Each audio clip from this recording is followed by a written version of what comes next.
Hello दोस्तों, welcome to EGS टूड। EGS टूड में आप लोग का स्वागत है। तो चलिए आज बिहार सिविल कोड के लिए सेट नंबर 3 का, जिसमें मैथ का वेरी 10 इम्पोर्टेंट प्रश्न है। तो आइए सबको एक एक करके देखते हैं और सॉल्व करने का कोशिश करते हैं। उससे पहले आप लोगों से एक और बात है, अगर जो वीडियो आप लोगों को अच्छा लगता है तो प्लीज़ लाइक कर दीजिए, शेयर कर दीजिए और ज़्यादा से ज़्यादा अपने दोस्तों तक इसको शेयर करने का कोशिश करिए, ठीक है। और जो बच्चे नए आते हैं तो प्लीज़ इसको चैनल को सब्सक्राइब कर लीजिए और बेल आइकन को दबा लीजिए, ताकि टाइम टू टाइम आपके पास वीडियो जाता रहे, ठीक है। तो चलिए शुरू करते हैं आज का क्वेश्चन। जितना भी प्रश्न लिया गया है सभी प्रीवियस ईयर पूछा गया है कोई ना कोई एग्जाम में। तो चलिए देखिए क्वेश्चन में पहला क्या कह रहा है। बोल रहा है स्थिर पानी में एक नाव की गति और जल के प्रवाह की गति का अनुपात 4:3 है। यदि नाव द्वारा प्रवाह के प्रतिकूल 3 घंटा में तय की गई दूरी और प्रवाह के अनुकूल 3 घंटा में तय की गई दूरी का अंतर 54 किलोमीटर है, तो स्थिर पानी में नाव की गति क्या है। चलिए आंसर दीजिए आप लोग। सबसे पहले क्या करेंगे, आपका दिया हुआ है क्या, तो दिया हुआ आपका चाल दिया हुआ है, वो भी रेशियो में दिया हुआ है, ठीक है। चाल आपका दिया हुआ है, रेशियो में दिया हुआ चाल। तो चाल आपका क्या, कौन सा चाल दिया हुआ, नाव की गति और जल के प्रवाह में नाव की गति, ठीक है, उसका चाल दिया हुआ आपका, मतलब धारा की गति दिया हुआ है। तो आप यहाँ से मान सकते हैं x बराबर नाव की चाल बताए थे आपको, तो x बराबर आप नाव की चाल मान सकते हैं। x अनुपात y कितना है, तो आपका 4:3 है, ठीक है, 4:3 है। अब यहाँ से आपसे क्या कहता है, दूरी का अंतर दिया हुआ है 54। तो दूरी बराबर क्या होता है, तो चाल गुना समय, सभी जानते होंगे। चलिए ठीक है, नहीं जानते तो कोई बात नहीं है। तो दूरी बराबर क्या होता है, चाल गुना समय, यहाँ लिख देते हैं। दूरी बराबर होता है चाल इंटू समय, ठीक है। ये आप लोग को शायद नहीं याद होगा, तो ठीक है, कोई दिक्कत नहीं है, याद कर लीजिए, ठीक है। तो दूरी बराबर चाल गुना समय। तो देखिए पहला स्थिति में उसको कितना टाइम इस दूरी तय कर रहा है, दूसरा स्थिति में कितना दूरी तय कर रहा है। तो देखिए चाल आपका दिया हुआ पहला स्थिति में कितना, तो आपका 4 दिया हुआ है, और दूसरा स्थिति में चाल कितना दिया हुआ है, तो आपका 3 दिया हुआ है, ठीक है। तो यहाँ से दूरी का अंतर कैसे निकलेगा, तो दूरी का अंतर कैसे निकलेगा, एक धारा की प्रवाह में, धारा के प्रतिकूल प्रवाह में। तो धारा की प्रवाह में आपका चाल कितना हो जाएगा, धारा के प्रवाह में चाल हो जाएगा आपका 4 3 7, क्योंकि x + y होता है धारा के प्रवाह में, x + y बराबर कितना होगा 7। और धारा का अनुकूल में, धारा का प्रतिकूल में क्या होगा, तो x - y बराबर क्या होगा, तो 4 में से 3 गया तो आपका आएगा 1, ठीक है। और यहाँ से दोनों का दूरी निकाल लीजिए, दूरी का अंतर कैसे निकलेगा, तो एक चाल दिया हुआ है 7 और दूसरा चाल दिया हुआ 1। तो पहला स्थिति में लग रहा है उसको कितना घंटा, तो प्रतिकूल में लग रहा है उसको कितना घंटा, 3 घंटा। और उसका प्रतिकूल में चाल कितना है, तो 7 है। तो दूरी बराबर क्या होगा, चाल गुना समय। तो चाल 3 और चाल 7 और समय 3, तो कितना हो जाएगा आपका, तो 7 या 21 हो जाएगा, मतलब 21 किलोमीटर माइनस। और दूसरा स्थिति में आपका कितना समय दिया हुआ, 3 घंटा, और उसका चाल कितना है, तो 1 है। तो 3 गुना 1 करेंगे तो आपका आएगा क्या, 3 आएगा। इसी का अंतर आपका दिया हुआ क्वेश्चन में 54 के बराबर, ठीक है। और यहाँ से क्या कर दीजिए, यहाँ से आपका आ जाएगा 18 बराबर क्या आ जाएगा, अनुपातिक 18 बराबर क्या हो जाएगा, तो आपका 54 आ जाएगा, ठीक है। तो यहाँ से अनुपातिक 1 बराबर क्या हो जाएगा, अनुपातिक 1 बराबर हो जाएगा आपका 3, ठीक। यहाँ तक समझ में आया। अब बोलता है कि स्थिर पानी में नाव की गति क्या है। तो स्थिर पानी में नाव की गति क्या है, तो स्थिर पानी नाव की गति देखिए कितना है, तो आपका 4 है। तो अनुपातिक 1 बराबर 3, तो 4 बराबर कितना होगा, तो 4 इंटू 3 बराबर कितना हो जाएगा आपका 12। यही 12 किलोमीटर प्रति घंटा आपका राइट आंसर होगा, जो कि ऑप्शन ए में है, ठीक है। चलिए चलते हैं क्वेश्चन नंबर नेक्स्ट। बोलता है श्रीमती शीला मासिक आय का 18% अपने बच्चों की शिक्षा पर खर्च करती है।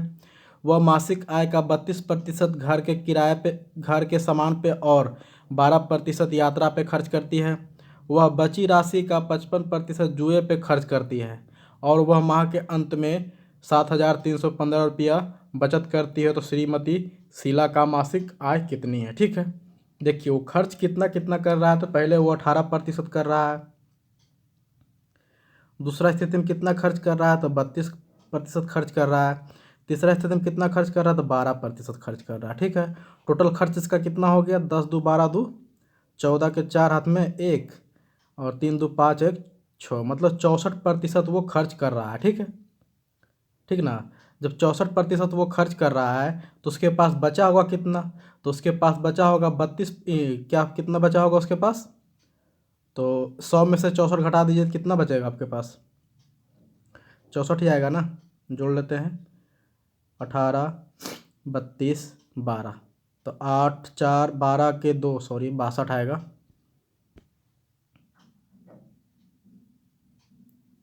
8 2 10 2 12, ठीक है, 62 आएगा। 62% खर्च कर रहा है तो उसके पास बच कितना रहा, 100 माइनस 62 करेंगे तो 100 माइनस 62 करेंगे कितना आएगा, तो ये आएगा आपका 38%। ठीक है, तो यही 38% का 55% खर्च कर रही है किस पे, तो जुए पे। ठीक है, तो जुए पर जब 55% खर्च कर रही है तो कितना उसका हो जाएगा, 55/100 हो जाएगा।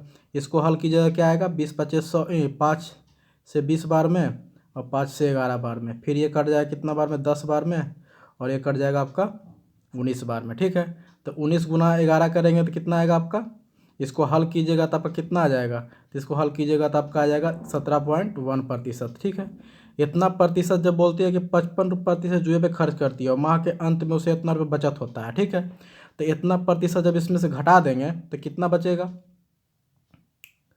तो यही तो खर्च कर रहा है ना, तो यही 17.1% का वैल्यू क्या होगा, तो 17.1% का वैल्यू आपका आ जाएगा 7315 रुपया। तो उसका मासिक मासिक आय क्या होगा, तो मासिक आय 100 होगा, तो 100 का मान निकाल देंगे। तो यहाँ से कह सकते हैं 17.1% का वैल्यू हो जाएगा आपका 7315। तो आपका 100% का मान निकाल देंगे तो कितना होगा यहाँ से, तो 73.17 सॉरी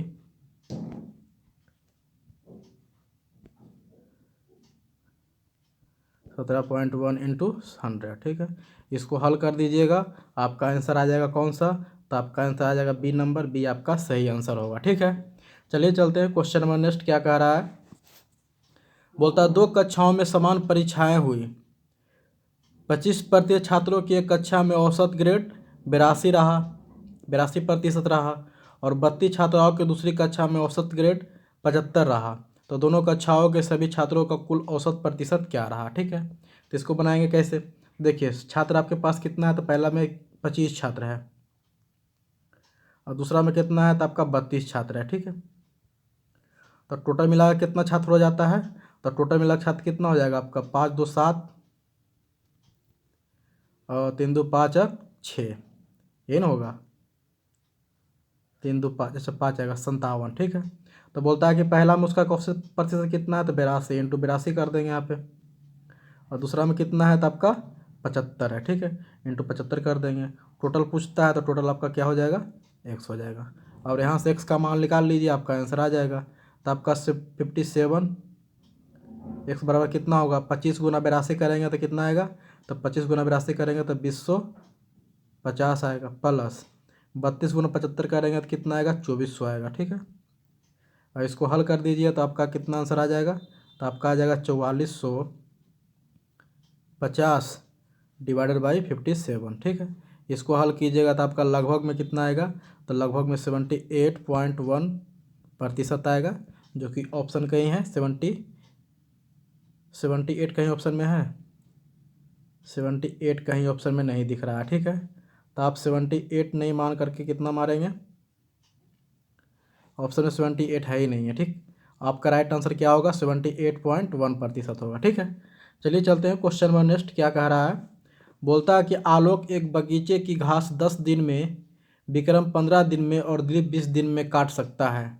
यह पूरी घास कितने दिनों में काट दी जाएगी, अगर बारी बारी से आलोक की सहायता में एक दिन विक्रम उसके साथ घास काटता है, अगले दिन दिलीप। ठीक है, देखिए कौन है, आलोक है, आलोक को ए से लेते हैं, विक्रम को बी से लेते हैं। ठीक है, तो आलोक 10 दिन में कर रहा है और विक्रम कर रहा है 15 दिन में। ठीक, तो टोटल काम कितना है, तो टोटल काम आपका दोनों का एलसीएम ले लेंगे, तो 10 और 15 का एलसीएम लेंगे तो कितना आएगा आपका 30 आ जाएगा। ठीक है, यहाँ से एफिशिएंसी निकाल दीजिए। तो एफिशिएंसी क्या होता है, तो एक दिन का किया गया काम 30 काम करना है उसको, और एक दिन ये कर रहा है 10 दिन में काम, तो कितना होगा इसकी एफिशिएंसी, सिर्फ 3 हो जाएगा, इसका 2 हो जाएगा।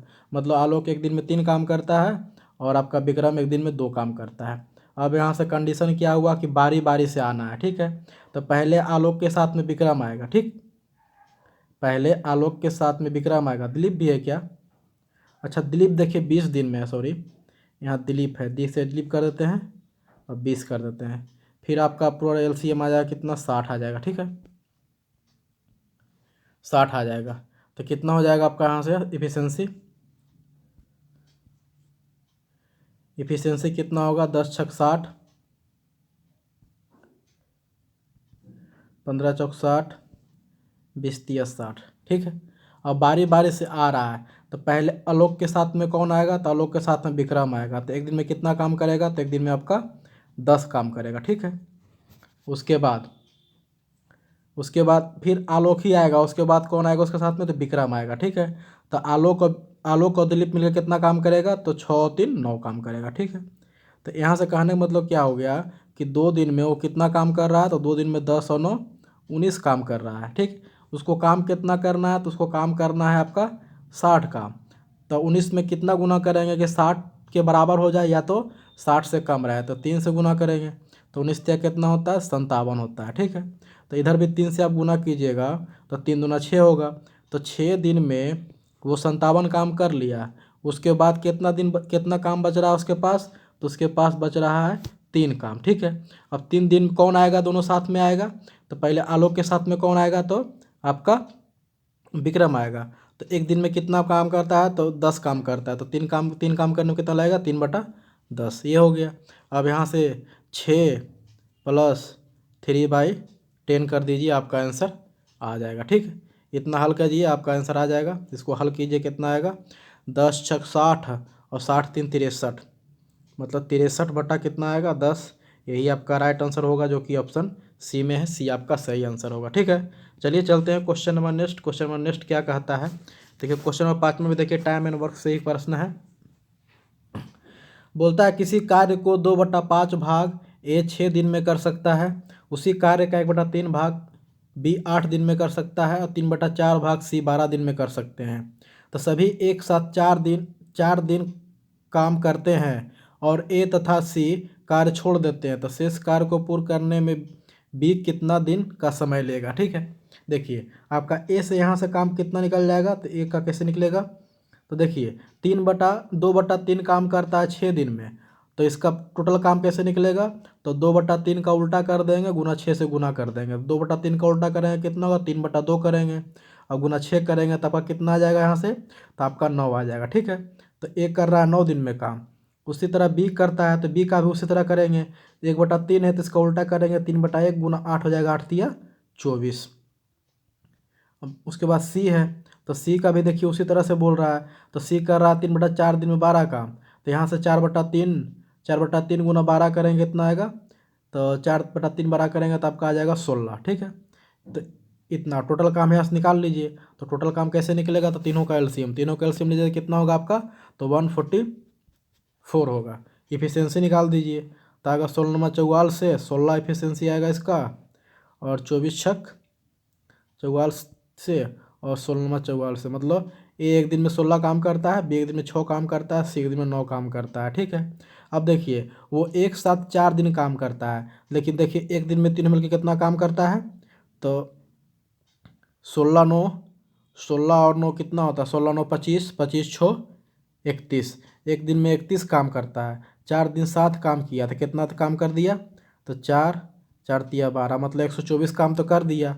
124 काम यहाँ से घटा लीजिए, कितना बचा, 0 2, 20 काम बच रहा है। और 20 काम को कौन करेगा, तो उसके बाद बोलता है ए और सी कार्य छोड़ देता है, ए और सी कार्य छोड़ देता है, तो बाकी बचता है कौन, तो बी बचता है। तो यही 20 काम को बी करेगा कितना दिन में, तो 20/6 दिन में। 20/6 करेंगे कितना आपका आएगा, 10/3। 10/3 कहीं है ऑप्शन में आपका, देखिए ऑप्शन नंबर ए में, ए आपका सही आंसर होगा। ठीक है, चलिए चलते हैं क्वेश्चन नंबर नेक्स्ट क्या कहता है। बोलता है कि 84 किलोमीटर प्रति घंटा की रफ्तार से चलने वाली एक सुपरफास्ट एक्सप्रेस 30 किलोमीटर प्रति घंटा से रफ्तार से चलने वाली एक मोटरसाइकिल को 24 सेकंड में पीछे छोड़ती है, तो मीटर में ट्रेन की लंबाई क्या है। देखिए, ये एक मान लीजिए ट्रेन है और ये एक मोटरसाइकिल जा रहा है, ठीक है। इसका आपका चाल दिया हुआ 84 किलोमीटर प्रति आवर और इसका चाल दिया आपका 30 किलोमीटर प्रति आवर। कितना सेकंड में पार करता है, तो उसको 24 सेकंड में पार करता है, ठीक है। तो यहाँ से आप कह सकते हैं कि ट्रेन की आपका पूछा लंबाई, तो लंबाई कहने मतलब क्या है, वो दूरी, तो दूरी निकाल दीजिए। तो दूरी बराबर क्या होता है, चाल गुना समय, ठीक है।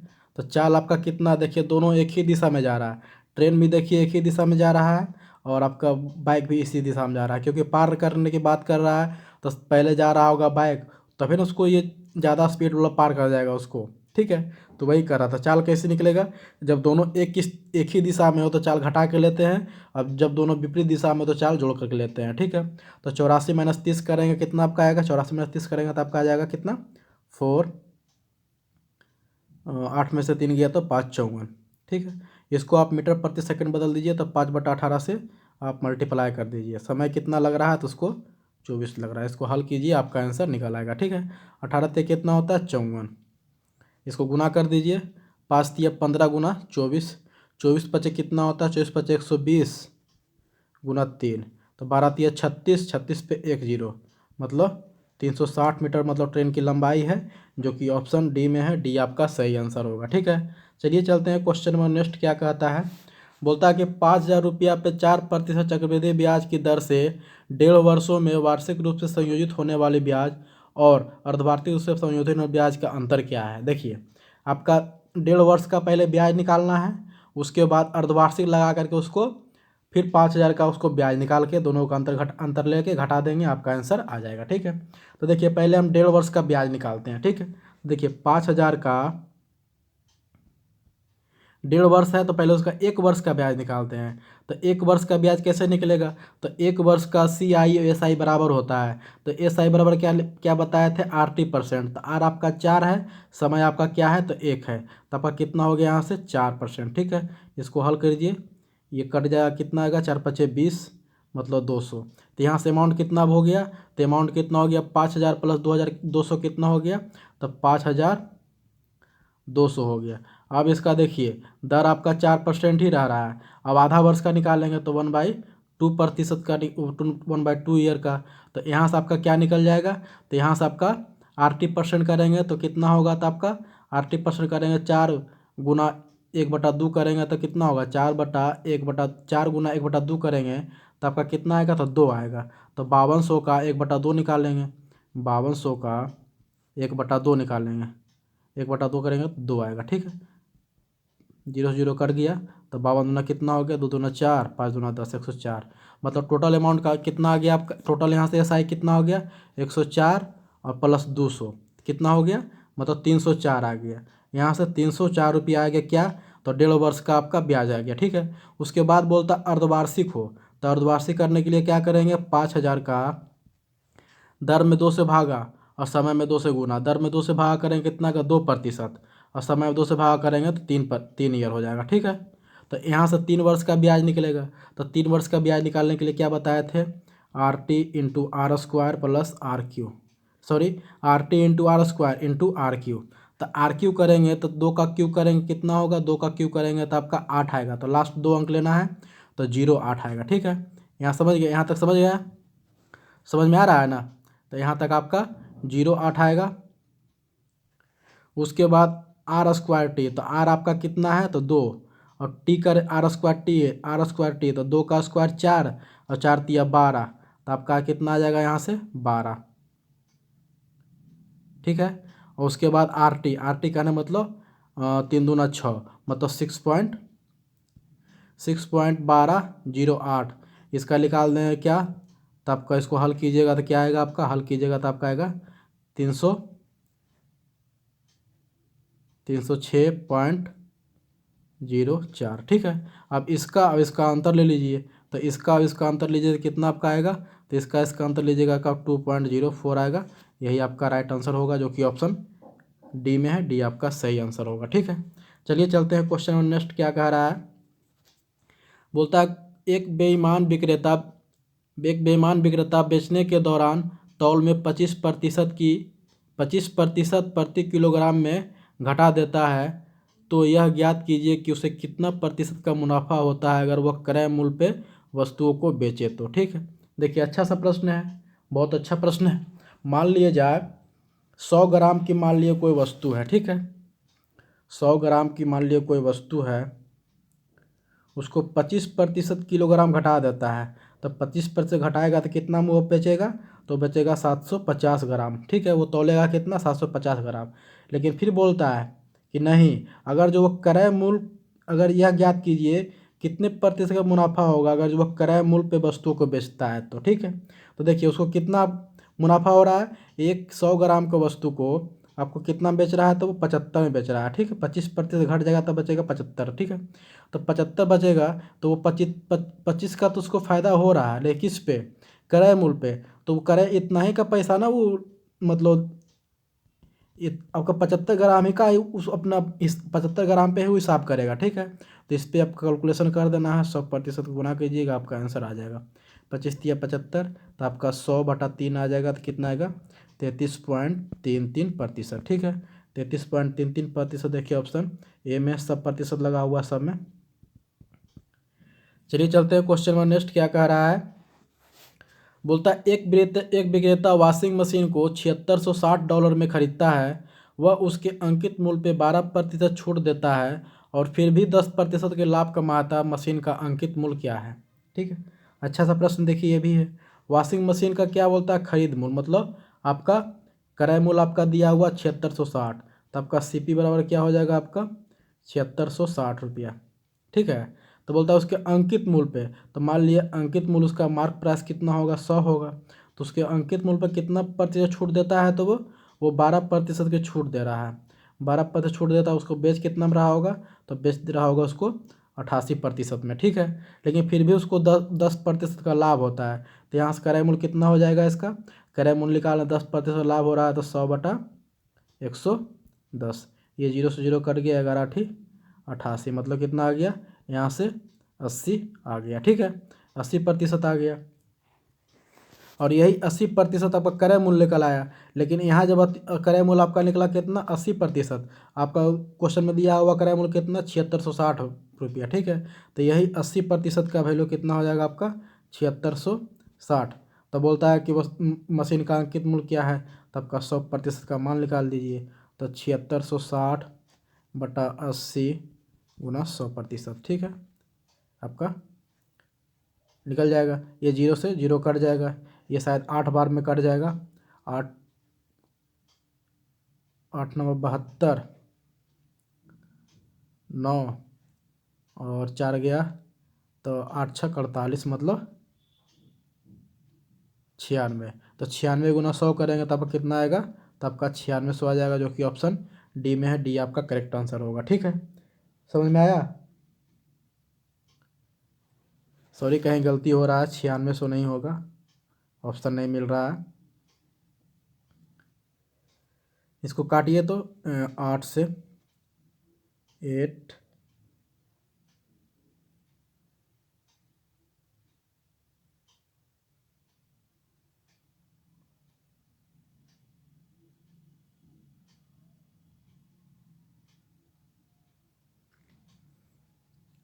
इसको 8 से काटिए, 76 से को कितना बचा, 8 8 8 9 72, कितना बचा, 4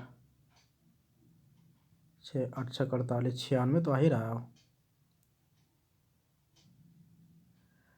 कैलकुलेशन कर लीजिएगा, कहीं गलती हो रहा है, इसका ऑप्शन ये नहीं होगा, इसका ऑप्शन कौन सा होगा, तो 95 75 होगा ऑप्शन। ठीक है, ये होगा ऑप्शन। चलिए चलते हैं क्वेश्चन नंबर नेक्स्ट क्या कह रहा है। बोलता है कि 82 की पावर 1/5 को 9 से विभाजित किया जाता है, तो शेषफल क्या आएगा, आपसे शेषफल पूछ रहा है।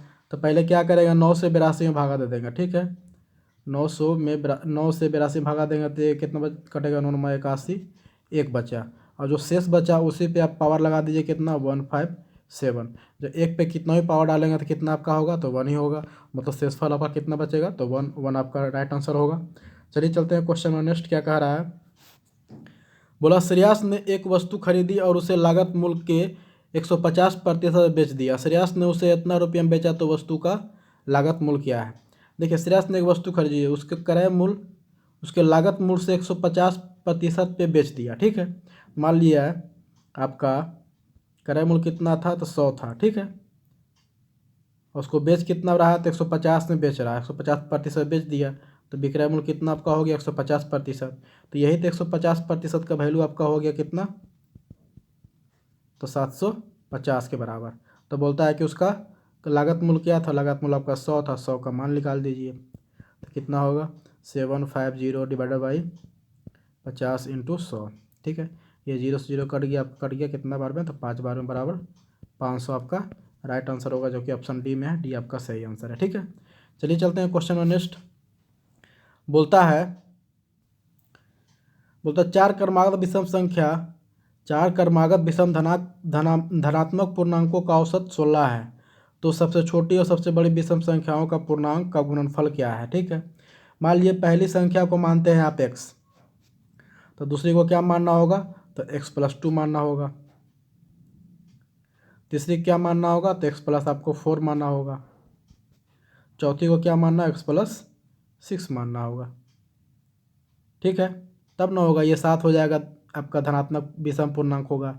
ये आपका क्या हो जाएगा, तो 4 1 5 हो जाएगा धनात्मक पूर्णांक। ये क्या हो जाएगा आपका 3 हो जाएगा, x हो जाएगा। यहाँ से टोटल कितना आ रहा है योग, तो 1x 2x 3x 4x plus 4 4 छो 4 10 10 2 12, मतलब 12 योग आ गया कितना आपका, तो 4x + 12। लेकिन यहाँ औसत दिया हुआ तो योग निकाल देंगे, तो 64 गुना 4 कर देंगे, 16 गुना 4 कर देंगे, कितना होगा 64 आ जाएगा, ठीक है। तो यहाँ से 4x बराबर कितना आ जाएगा, तो 64 में से 12 घट जाएगा, कितना बचेगा 2 5 52 बचेगा, ठीक है। तो यहाँ से x बराबर क्या आ जाएगा, तो x बराबर आ जाएगा 13 चौक 52। तो बोलता है कि सबसे छोटी विषम पूर्णांक, सबसे छोटी और सबसे बड़ी विषम, सबसे छोटी कितना है, तो x है, तो आपका 13 हो गया। दोनों का गुणनफल पूछ रहा है, और बड़ी कितना हो जाएगा, तो 13 + 6 कितना हो जाएगा, 13 + 6 19 हो जाएगा।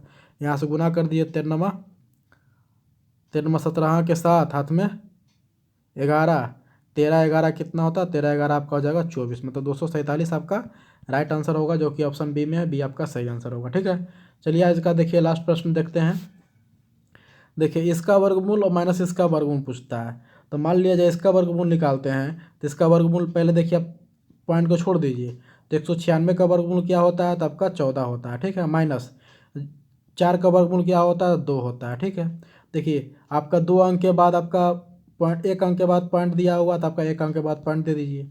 आपका 2 अंक के बाद पॉइंट दिया हुआ है, तो आपका 2 अंक के बाद पॉइंट दे दीजिए, तो 0 आ जाएगा यहाँ पॉइंट, ठीक है। और इसको घटा दीजिए, आपका आंसर आ जाएगा 0.2 होगा, घटा दीजिए क्या आ जाएगा, तो 1.2 आपका राइट आंसर होगा, जो कि ऑप्शन ए में है, ए आपका सही आंसर होगा, ठीक है।